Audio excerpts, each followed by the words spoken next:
Mapping করতে GPR electromagnetic wave ব্যবহার করা হয়। গভীর কাঠামোর দেয়াল, শ্যাফট এবং এরকম স্থাপনা শনাক্ত করতে ইআরটি ব্যবহার করা হয়। জিপিআর, ইআরটি এবং স্যাটেলাইট ডেটা মিলিয়ে দেখা গেছে 1.6 থেকে 6.5 ফুট বালুর নিচে চাপা পড়া এল আকৃতির কাঠামোটি প্রায় 32 বাই 50 ফুট মাপের। মাটির গভীরে প্রায় 11.5 থেকে 33 ফুট পর্যন্ত 1000 বর্গফুট মাপের কাঠামো থাকার প্রমাণও মিলেছে।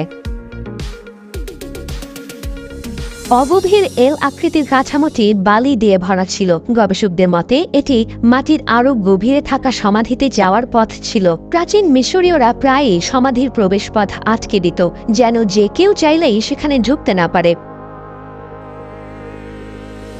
এখন প্রশ্ন হলো, আরো গভীরে থাকা কাঠামোটির মধ্যে কি আছে? সেটিও কি বালু দিয়ে ভরা নাকি সম্পূর্ণ খালি?